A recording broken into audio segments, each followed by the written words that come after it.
Bonjour, bienvenue pour une nouvelle vidéo du cabinet Landau Associés. Voyons ensemble ce qu'il faut retenir de cette notion de dissociabilité des besoins en commande publique. La revue Contrat public, Actualité unitaire juriste de janvier 2024, m'avait demandé de rédiger un article sur cette notion. Ça m'avait semblé tout à fait intéressant. C'est un régime qui est assez méconnu en fait. Et ils m'ont autorisé, je les en remercie, à transformer ceci en petite vidéo. J'avais à l'époque fait tout mon article sur une métaphore tirée des lois de la physique. Alors c'est un peu... J'espère que ces références à la gravitation ne sembleront pas trop lourdes. Et voilà quel était le plan de cet article que je transforme un petit peu en plan de vidéo, mais en beaucoup plus synthétique, beaucoup plus résumé que ce que j'avais fait donc dans cet article. Bon, de quoi parlons-nous? On a des contrats mixtes qui sont un peu comme des ovnis. On n'est pas sur des choses tout à fait classiques et carrées et connues. Et dans la jurisprudence de la et dans le code de la commande publique, on leur impose d'être dans telle ou telle orbite juridique. J'ai des contrats mixtes, très bien, il va falloir quand même choisir son camp et aller dans l'orbite de tel ou de tel régime. Et là, on retrouve évidemment des règles qui évoquent la gravitation universelle. Sauf que quand on commence à gratter un petit peu après, on réalise qu'il y a des nuances, que tout ceci est assez bigarré. Est-ce qu'on va prendre des prestations indissociables comme unité de mesure ou des prestations indissociables comme base de référence?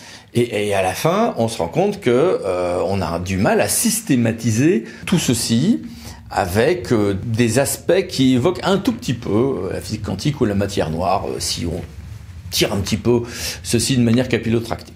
Alors, de quoi parlons-nous en fait? On a le code de la commande publique qui impose que quand on a des contrats mixtes qui vont répondre à différentes choses, eh bien il va falloir être dans l'orbite de tel ou tel régime juridique. Et de toute manière, ces contrats mixtes ne pourront pas exister si on peut réellement dissocier les besoins ou les prestations. On reviendra justement sur cette distinction car c'est parfois l'un, parfois l'autre. Quand on ouvre le code de la commande publique, n'hésitez pas à mettre sur pause, pour les concessions comme pour les marchés publics, on retrouve ce principe.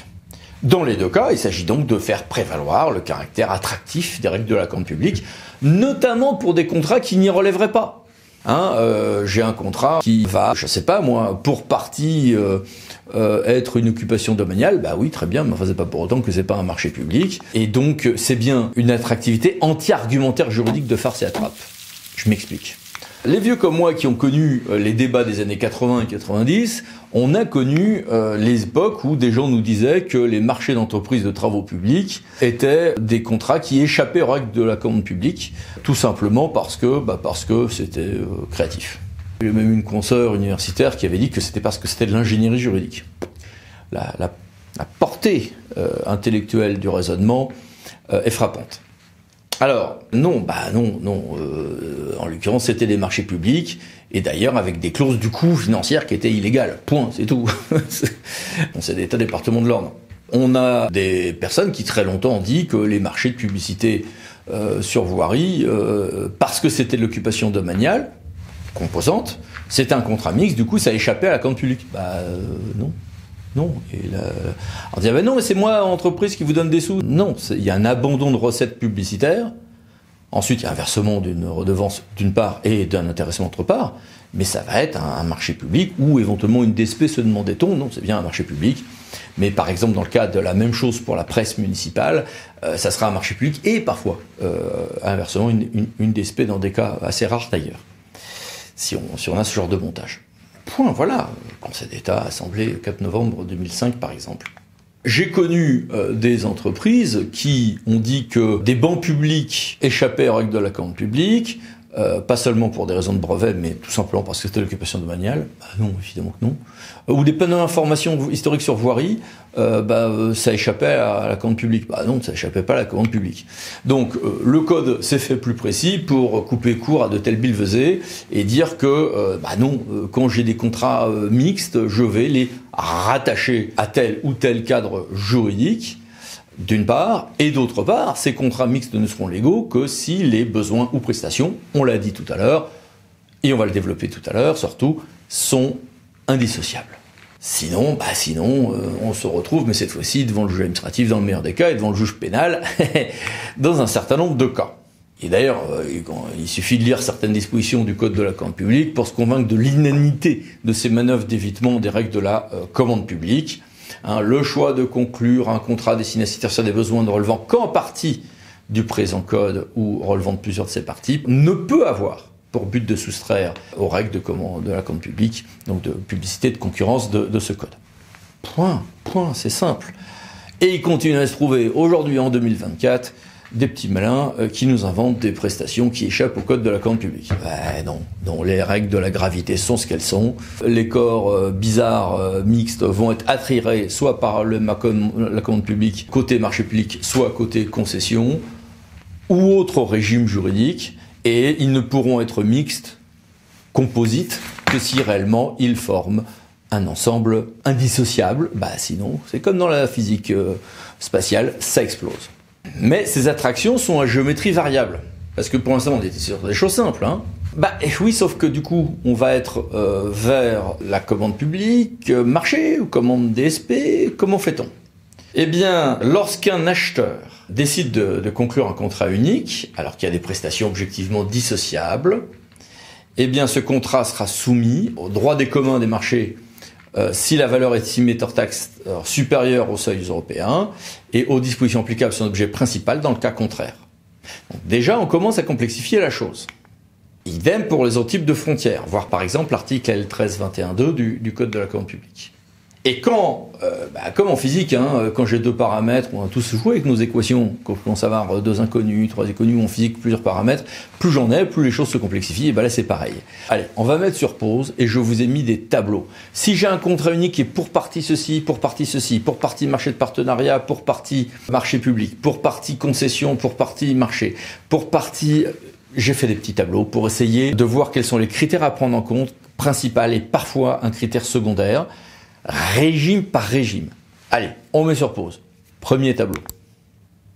J'ai des cas aussi où le code, quand on gratte, ne nous renvoie pas à ces notions de prestations dissociables ou de besoins dissociables, mais où on parle quand même de contrat mixte, avec du coup d'autres critères encore. Par exemple, sur certains marchés de sécurité, de prestations de gardiennage ou autres. Allez, deuxième tableau, on met de nouveau sur pause. Ouf. Et là, on voit que ça devient plus compliqué. Il ne s'agit pas juste de dire que je vais devoir dissocier ce qui n'est pas indissociable et qu'on va rattacher ça en marché ou en DSP ou en marché de partenariat ou autre. Non.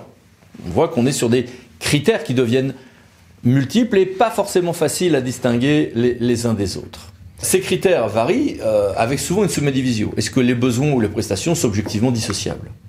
Et comme en physique ou en matière noire, on se dit « Ah, j'ai donc un grand critère, la notion de dissociabilité du besoin ou de la prestation selon les cas, voire les tableaux d'avant. » Oui, mais c'est quoi la dissociabilité?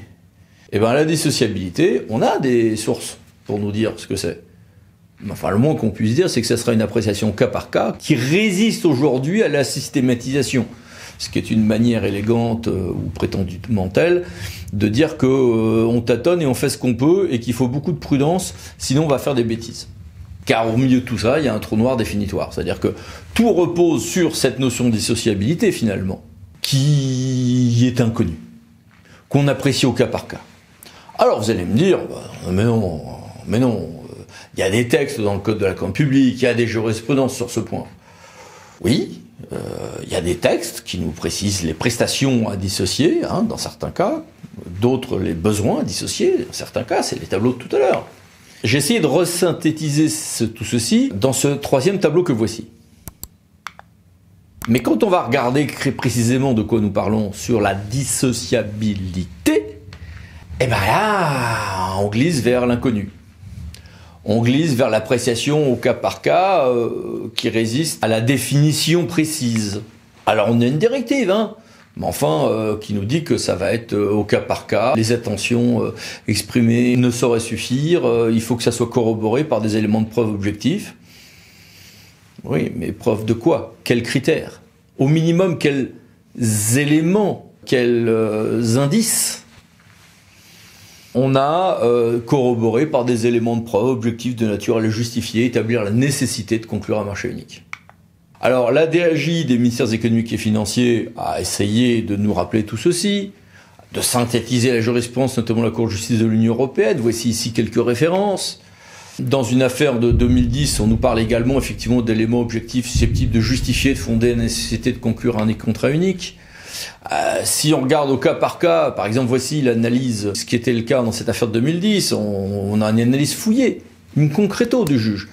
Mais on n'a même pas l'établissement d'indices ou de critères.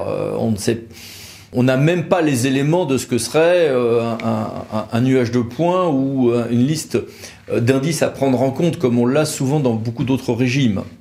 Et dans une affaire de 2020, l'avocat général devant la Cour de justice de l'Union européenne se contentait de dire que voilà, les services d'itinérance qui consistent à offrir un accès à un réseau de téléphonie mobile sont objectivement dissociables des services de téléphonie mobile. Objectivement, c'est affirmé sans même aller chercher d'éventuels critères ou indices qui nous montreraient que ce qui est censé sauter aux yeux saute réellement aux yeux. Bon, autre décision de 2022 sur les fournitures de véhicules automobiles électriques et leur mise à disposition ensuite payante du public via une concession. C'est indissociable. Bon, ça peut se discuter. Donc les praticiens, quand nous avons tous là à justifier du caractère indissociable, premier élément, une grande méfiance. Deuxième élément, on va regarder si on parle de besoin ou de la prestation. Mais derrière cette grande alternative qu'on trouve dans le code et qui est presque rassurante, vous avez vu, il y a deux critères cumulatifs, voir mes tableaux de tout à l'heure. On a en réalité la notion d'indissociabilité derrière ceci qui, elle, en revanche, s'appréciera en fonction d'un argumentaire technique, financier, à bâtir au cas par cas avec une immense prudence. Et la jurisprudence ne nous aide même pas à nous donner des listes d'indices sans même rêver de listes de critères précis. Et attention, parce qu'il y a des tas de choses qui semblent insécables et puis qui semblent plus insécables 20 ou 30 ans après. Scinder le transport d'électricité et sa production, il y a 40 ou 50 ans, ça semblait indissociable. Aujourd'hui, c'est dissocié. Pareil pour le transport ferroviaire. Donc, non seulement il faut bâtir des argumentaires, mais aborder ceci avec beaucoup de prudence, mais en plus retenir que ce qui nous semble évident techniquement, gestionnairement aujourd'hui, n'est pas forcément ce qui semblera techniquement et gestionnairement indissociable dans 2 ans, quand on en sera, ou 3 ans, quand on en sera à une phase du contentieux, ou de l'appel au contentieux. Donc, prudence, car au milieu de toutes ces choses qui semblent être des lois physiques assez connues, voilà, je vais pas dissocier ce qui ne peut pas l'être, je vais rattacher en fonction de la gravité de ce qui est la plus grande masse du contrat, selon des critères d'ailleurs qu'on a vu tout à l'heure qui sont un peu bigarrés aussi. Mais au milieu de tout ceci, je vais distinguer sur les besoins, les prestations, sur les cas, ça semble assez assez rigoureux. Oui, mais derrière tout ça, j'aurai la question de l'indissociabilité elle-même, qui elle est un peu le trou noir de tout ceci. Et dès que j'ai un trou noir, qu'est-ce que je fais? Si je suis un voyageur spatial, je m'en écarte pour ne pas être attiré et ne pas disparaître vers l'inconnu. Donc, sur ces notions de dissociabilité, d'abord, il y a un magnifique sujet de thèse à faire, mais qui risque intellectuellement et conceptuellement d'aboutir à une grande difficulté à synthétiser des jurisprudences aujourd'hui, au cas par cas, un peu martiales, qui nous disent ça c'est dissociable, ça ne l'est pas, sans franchement nous dire pourquoi et comment. Et en termes donc opérationnels, prudence. Merci, à bientôt pour d'autres vidéos du cabinet Landau Associés. Pour ce que vous aimez, c'est par là. Merci, au revoir.